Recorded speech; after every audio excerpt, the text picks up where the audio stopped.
So, as Chinta said before, my name is Ajahn Sādaro. I'd like to welcome you all here to the Buddha Loka Centre tonight.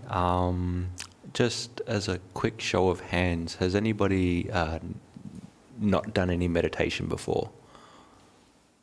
Everyone's done a little bit? Okay, good. Makes my job a bit easier. Okay, so if you'd like to just take your seat.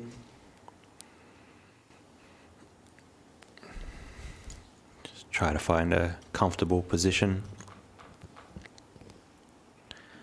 Whether you're sitting cross-legged on the floor or if you're in the chair.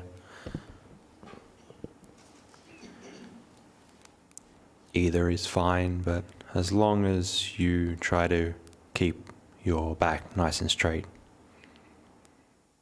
Helps with alertness and awareness and awakeness.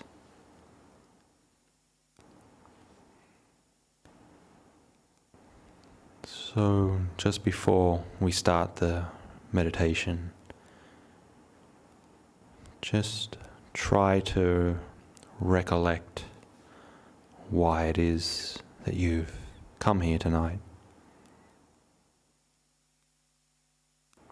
It's to put some things down, not worry about the future, or maybe put some things down from your past, and to just try to quiet and calm the mind. So just make the resolve now to put all the concerns and problems that you may have, just to put them aside. And spend the next few minutes trying to keep mindfulness with the object of meditation.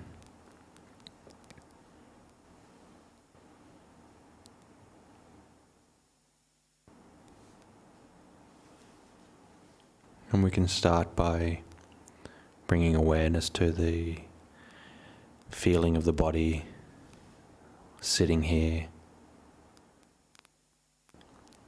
Notice the different sensations throughout the body.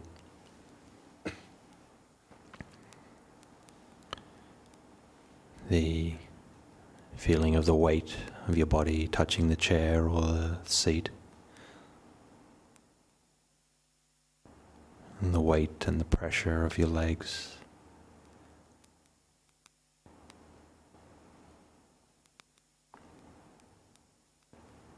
And you can scan your attention through the body, noticing the different sensations.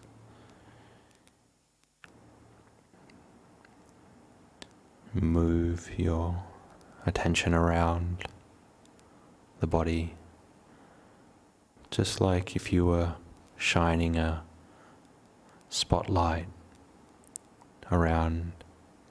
Just move your attention around and notice the different sensations. Any feelings of vibration or tingling, pressure.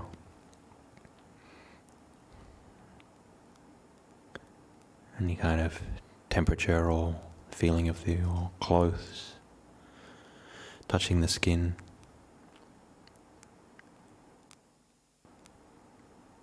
You can just move your attention up and down the body from the top of your head.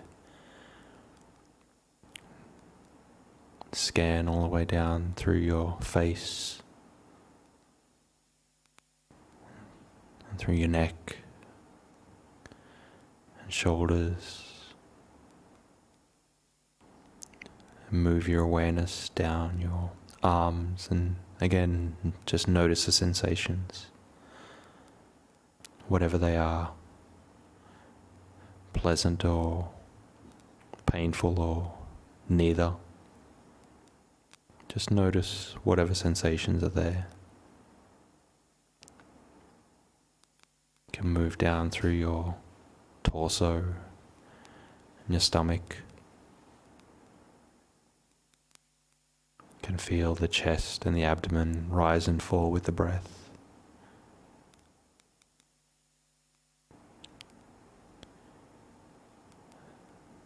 Notice the different sensations in your back and down through your legs, your knees, your shins, and then down to the bottom of your feet. Just continue now to move your attention up and down the whole frame of your body. And also notice how these sensations, they continually change. They arise, remain for a little while and pass away.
And as you observe the sensations throughout the body,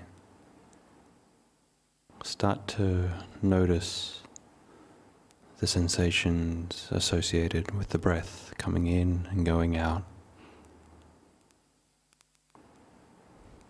You can observe them in the abdomen as it rises and falls, or in the chest as it expands and contracts. Or you can notice it at the tip of the nose as the breath comes in and goes out.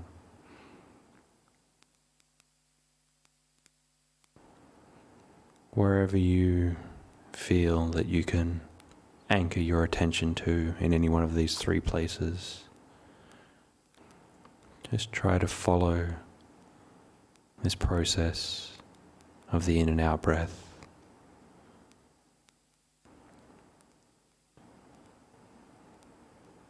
Notice all the different kinds of sensations associated with the breath. And if you find it difficult just to stay with those sensations, you can also make a internal mental note as the breath comes in. You can think in, and as it goes out, you can think out.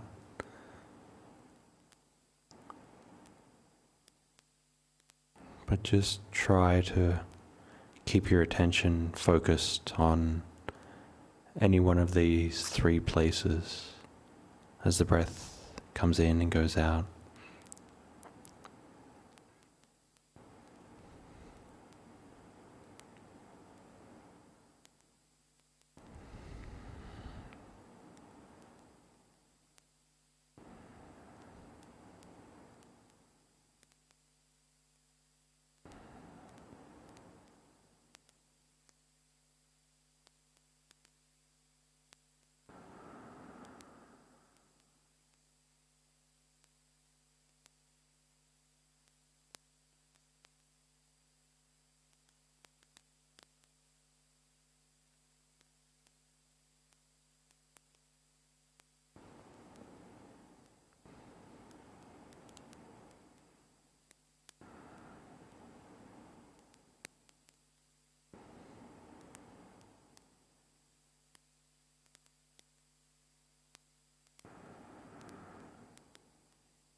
When you notice that the mind has wandered off and you've become lost in thought and your attention's been pulled away, there's no need to judge this or feel agitated. Just simply notice that this has happened and begin again. Put your mind back on the feeling of the breath coming in and going out. It's very normal, very natural for the mind to continually wander off. This is really what the practice of meditation is about. Establishing our mind on the breath, having it wander off, and us noticing later that it's wandered off, but then just starting again.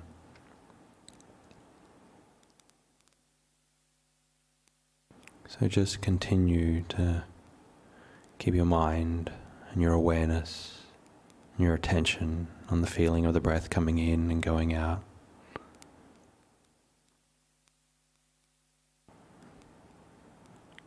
And try to observe this process without trying to force the mind to stay on the breath. Just hold your attention gently on the breath.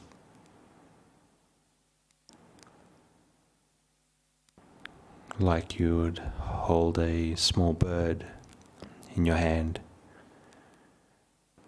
You don't try to hold it too tight, and also you don't hold it too loose that it actually flies away.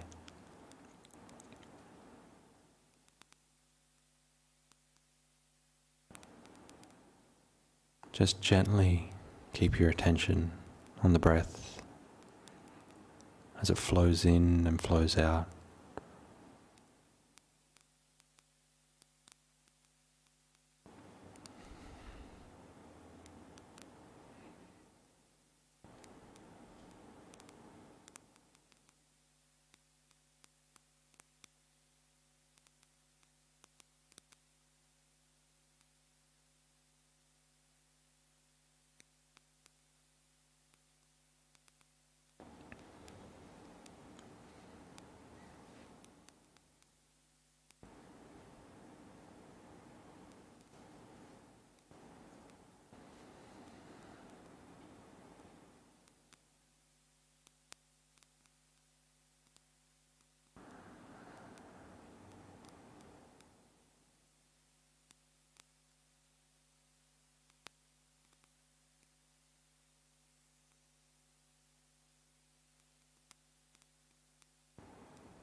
And as you continue to watch the breath and hold your attention on the breath,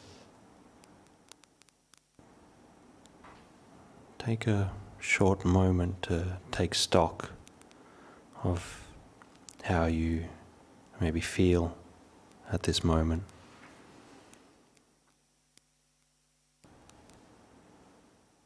Do you feel calm or contented,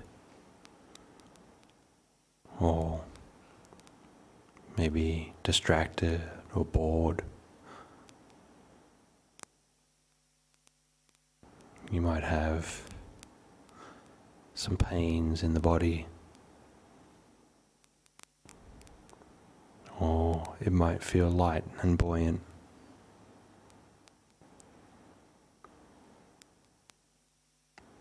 Whatever you're experiencing right now, just try to see that it's merely a transient phenomena. It comes and it goes.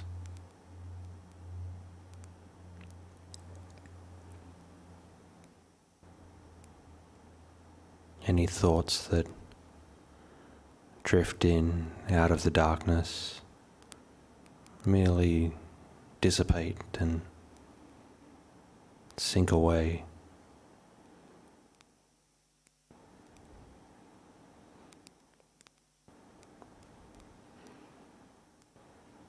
Any feelings that you have are just a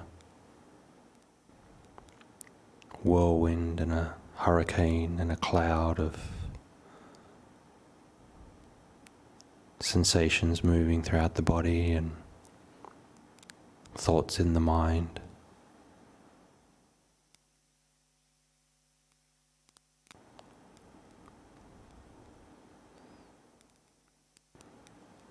And whatever it is that you're actually experiencing right now, just see it for what it is and let it go. Whether it's pleasant or painful, positive or negative, just merely see it as another appearance in your awareness, and that it changes and it doesn't last.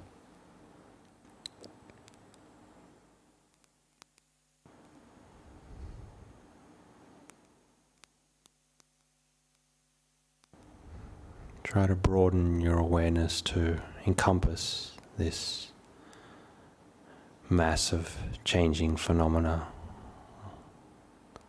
while you also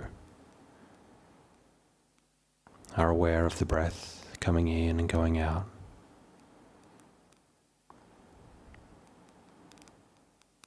Watch the whole process, just like you'd sit on the shore of the beach and watch the waves rolling in and rolling out.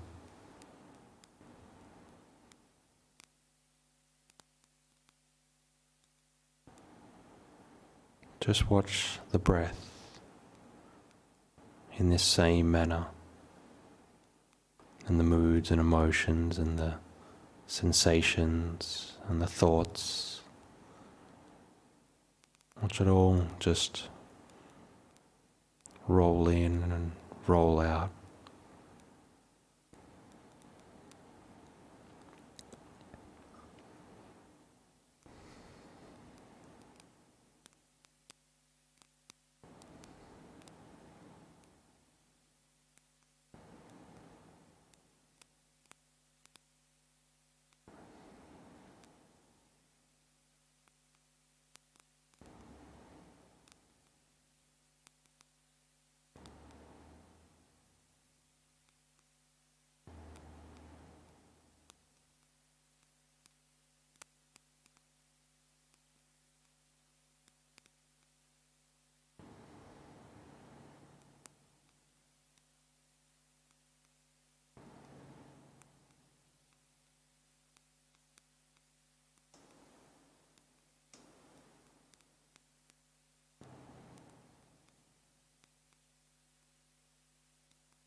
in the last few minutes of the meditation,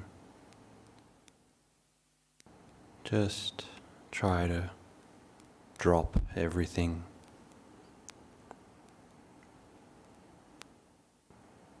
Any feelings of restlessness or dissatisfaction, or any feelings of triumph that you made the mind calm. Just try to drop all these notions of good and bad and just remain open and experience the present moment for just what it is. These short instances of time, changing moment to moment.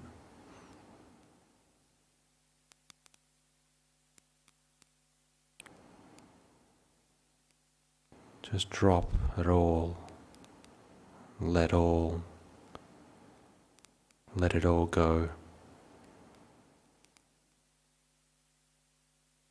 Just really sink in and tune in to the present without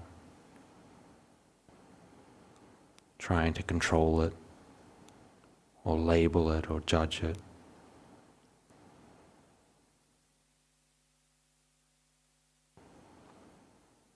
Just experience it for what it is and then let it go.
if anybody is sort of new to the practice, you've done well. Sat for about an hour, so that's quite a task for most people. So it's quite good. Good to see you all stayed.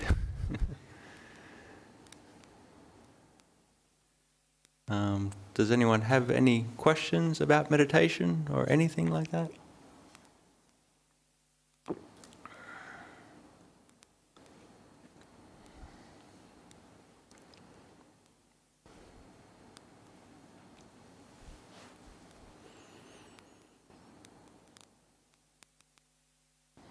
We'll get the ball rolling with the people that are typing online. Thank you, Ajahn. We were joined tonight by people from all over the world, including Sydney, Malaysia, Geelong, Romania, Okay. Horsham in Victoria, and one person from France as well. Oh, okay. There are two quite broad questions, Okay. which you could probably talk about for a long time on each one, but just try to keep it brief, I suppose. First, what is meant by meditation? Why should I meditate? How to inspire myself to meditate? Thank you. So was that what is meant by meditation? And why should I meditate? Why should I meditate? Okay. There's many reasons why one would decide to meditate.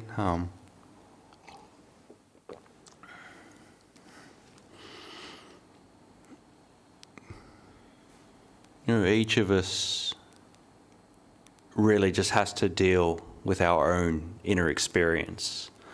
And by inner experience, I mean all the thoughts and emotions that we actually have. And all these things that we experience in our inner world is really what shapes the way we view the rest of the world. How we're relating to our mind, that really is determining the quality of your life and how you're looking at the whole world, how you're interacting with the world and how you're responding to the world. And if you're just simply reacting and responding, you can obviously, sometimes you respond in a good way, but other times you can respond in a very automatic and negative way.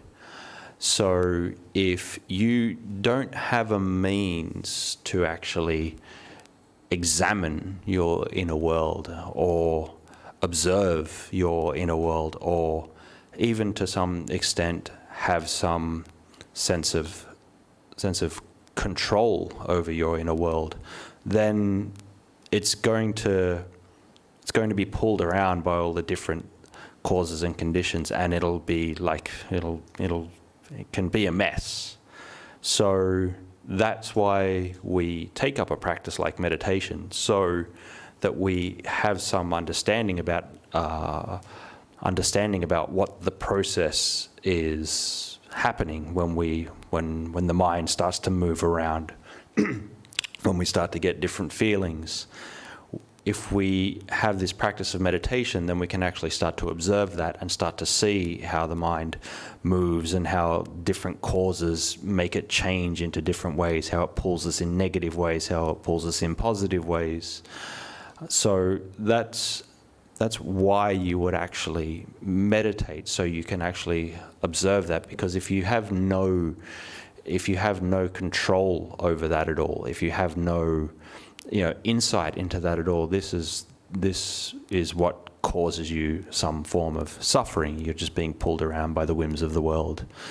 And because if you are just being pulled around by the whims of existence, then the quality of your life is going to be determined by whatever you come in contact with. So if you have people come up to you and they're being nice to you, then you're going to be happy, obviously. If people come up to you and they're being critical and nasty to you, then you're going to feel negative states of emotion. But through a practice like meditation, you actually start to realize, well, okay, the mind is moving in this way and I'm starting to react in this way. And I actually have a choice about how I view this. I have a choice about how I respond to this. So that's why you would take up a practice like meditation, so you can at least have some sort of insight into that process. And by having insight into that process, you're actually improving the quality of the way that you respond to the world. And that will improve the whole quality of your life. And because, you know, if you don't do that, you can not meditate if you like, and just let your mind sort of spin and spin and spin with the rest of the world, and you can, you know, see how that, you know, makes you feel. And, you know, most people that I know that have tried some meditation and then don't do meditation for a while, it's never really a positive. It's never really a positive thing. So once we take up a practice like meditation, it's something you should, you know, be continuing to try to do, because, and that gets to the point of how do I keep myself inspired, is if you don't continue to do the practice of meditation, then, you know, things don't really get much better for you in life. Things continue to careen out of control. So it's, while sometimes when we meditate, and we might go through a period where we're not, you know, the mind isn't so calm or anything like that. But if we get despondent then and think, okay, the mind's not calm, I can't get these peaceful states of mind, so I just will give up. If you give up, everything gets worse.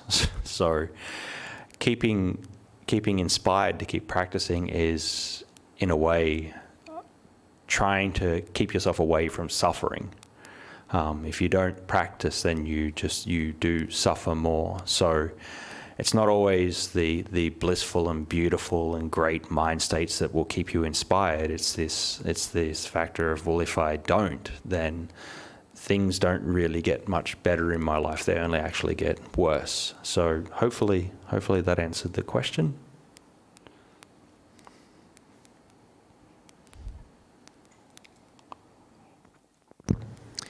Thank you, Ajahn. And the second question online is from France. Could Ajahn tell us how he came to meditation, and what is the most useful tip he can give a relatively beginner meditator to make progress? Thank you for your teachings. How did I come to meditation?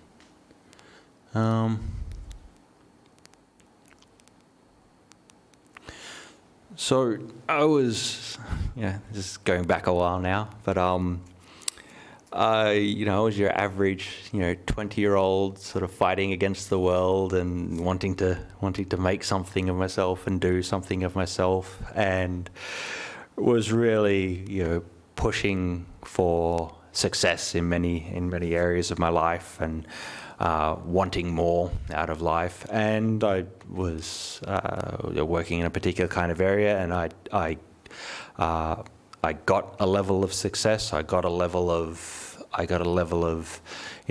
material needs that I wanted, and I'd worked so long and so hard thinking that this would be the thing that actually makes me happy. This would be the thing that finally gives me some contentment in my life. And I got those things, and that the feeling of achievement lasted about 3 seconds or so. And it's like, I've worked for years and that's all I got out of it. I got this thing, but I still feel empty. I still, it hasn't really filled the need that I wanted to actually feel content from and successful or whatever it was. So I started to think, well, there must be something more. There must be something more that can actually give me this sense of satisfaction and contentment with different aspects of life, because obviously getting things in the world, that's not getting it for me. So I started to look around. I thought, well, how am I going to fix this? This is, if I just keep getting these things that I want, I'm going to be working myself to death and getting them and not feeling any good, but just then thinking, okay, well, I need a bigger thing of the other thing that I got, and a more flashy and a newer thing. And I realized that was just going to be pointless, and I may as well have like sat on a merry-go-round. So I started to look for, well, what's some other ways I could do that, and that's when I started to look into meditation. And I started out with a very, very loose kind of practice, didn't have much of an understanding about what I was meant to do. Like everybody, you get confused at the start. You try different styles until you find something. But then when I finally found a style that suited me, which was basically in this style that we're doing now, something I was very fortunate. Everything sort of clicked really quickly, and I was able to sit meditation and get some calm in the mind. And it was when I first got that first taste of calm that I realized it's like, well, this is the thing that I'm looking for. This is the thing that I'm chasing after. I've been chasing after in the world. I've been chasing after this feeling of contentment and satisfaction, and all these emotions that I was after by chasing things out in the world. I could actually get it by just simply watching the breath. So for me, it was about, I lived in Thailand a long time, and everyone sort of asks you, it's like, why did you ordain? Did you break up with your girlfriend? Did you lose your job or something? Or did you have some kind of terrible suffering? It's like, no, everything was pretty good. But it just, the good things weren't enough. So it was not looking for this outside and starting to look for it inside, starting to look for these things inside. So a tip, there's many tips for somebody who's just starting with meditation, but probably the most pertinent tip at the moment, obviously if you're just starting, you're going to try many different styles of meditation, many different techniques, and just know that this is pretty normal, that you'll go through a few different kinds of styles. You'll try things, they'll work for a little while, then it won't work for a while, and you'll go through this process. But once you've found something that can actually make your mind calm and tranquil and peaceful, even if it's just once or twice, then you know that this is something that actually works. And you just have to stick with it. Even though you might have times where the mind is calm, which is good, but other times when the mind's not so calm, you have to remember that this is very normal. That the mind goes through periods of calm and goes through periods of agitation and distraction. And so once you've found that meditation object that you found can make the mind calm, then you just have to stick with it, and just realize that it's not always going to be good. It's not always going to make your mind calm every time you actually sit down to meditate. Sometimes it's going to be good, sometimes it's going to be bad, but just if you find something and stick with it, and you'll know that you've hit on the right kind of technique if it does make your mind progressively more and more calm.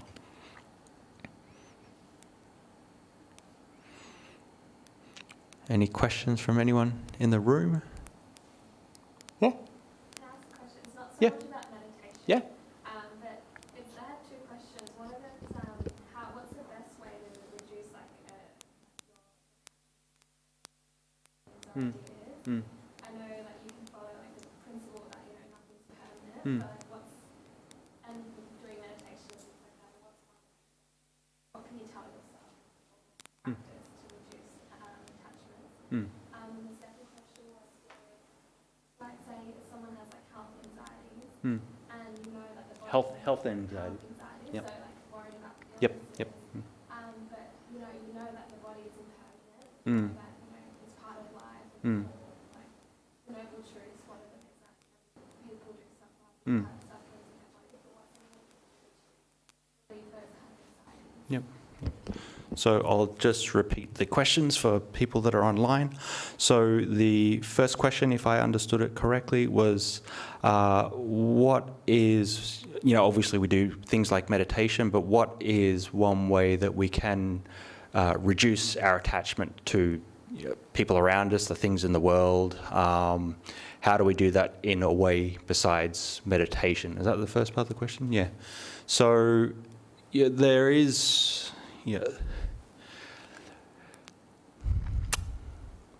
There's two ways to really answer something like that. When we think of not attaching to someone or attaching to things in the world, this doesn't mean that we're actually trying to be apathetic or disassociate ourselves with these things. This doesn't mean that we're trying to disengage totally emotionally and physically from these things.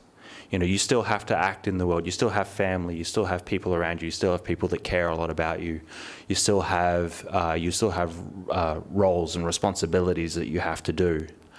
So you still have to interact with the world, and you still have to be, like part of the Buddhist path is actually to have kindness and compassion for those around you,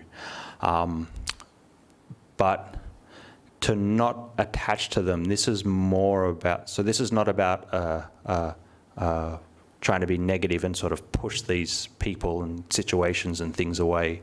This is more a mental state, like a gear in the mind where you realize that, okay, all these people that are around me in the situation that is around me, this is something that is just coming and going out of existence. And while I'm here with them and I can be sort of in the moment with them, that I can't hold on to anything. I can't hold on to anything lasting with them. So say, for example, you're with a family member, and you're having a good time with them. You can't hold on to that good time forever with them. Or if you're having an argument with them, you can't hold on to that argument forever with them. So you still have to interact with them, but you just, a different way to frame it is that everything that they go through is dependent on causes and conditions, and they're basically sort of like a bundle of the different causes and conditions, and so are you, but you're interacting at this point in time. So it's not, in a way, not attaching to that. That's not a really good answer, actually. That's sort of convoluted. So I'd say the best way not attached to them is just think of it as mentally not attaching them. Physically, you still have to interact with them, but just to realize that, okay, well, eventually then they're going to, they're here now, but they're going to pass away. So just not to get too involved in them. And it's not a great answer, but yeah, I'm sorry, I'm sort of late and I'm pretty tired today. But the second question was, how do you, besides meditation, how do you deal with something like health anxiety? Is that right? Yeah. So health anxiety, you sort of hit it on the head when you actually said, well, I know everything's like impermanent and all these kinds of things, and the body goes through these kinds of changes. That's, unfortunately, that's like probably the best actually way to do it, is that realizing that this body, it's something that is just beyond your control. Obviously we can do certain things like try to eat right, go to the doctors, take medications that the doctors prescribe for us, keep ourselves healthy in particular, in all the various ways that we can do that. But there's aspects of it that you just can't control at all. Like you can't control that that you might get the flu. You can't control that you might, sort of break your arm or break your leg, even though you don't want any of these things to actually happen. These are the kinds of things that are outside the sphere of your control. You can't stop the body, continually aging. You can't stop the body from developing some kind of disease. You can't stop the body from going through physical changes. You can't stop the body from experiencing different physical pains that come up.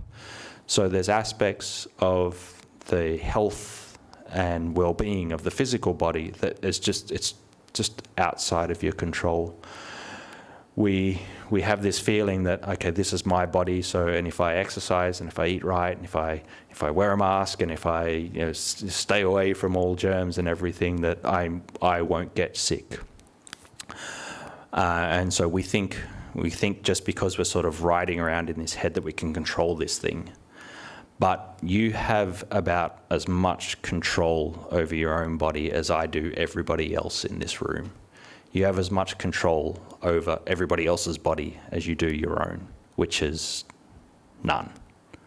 So if we just recollect, try to recollect on that as much as we can, and just try to remind ourselves that, okay, there are some things I can control. If I get sick and the doctor tells me to have X, Y, and Z medication, I take that and I eat, food A, B, and C, and that will help me in some way. But beyond that, beyond those things that I can, those small things that I can control, 90% of it is, 90, 95, 97% of it is actually out of your control. Does that make sense? Yeah. Sorry about the first part. The first part didn't make a lot of sense. So.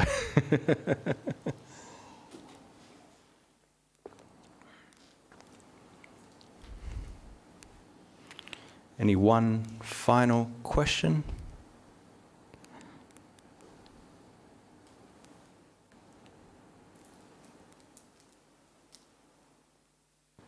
If not, we might call it a night then. Thank you all for coming. And as Chinta said at the start, there will be the Vesak program on Wednesday night. Starts at 7. Yeah, it starts at 7. You're more than welcome to come to that, and also to the Vesak celebration at Newbury. You find any information about that online if you want. So, yeah. So with that, we'll call it a night. And I'll see you next time. Mm-hmm.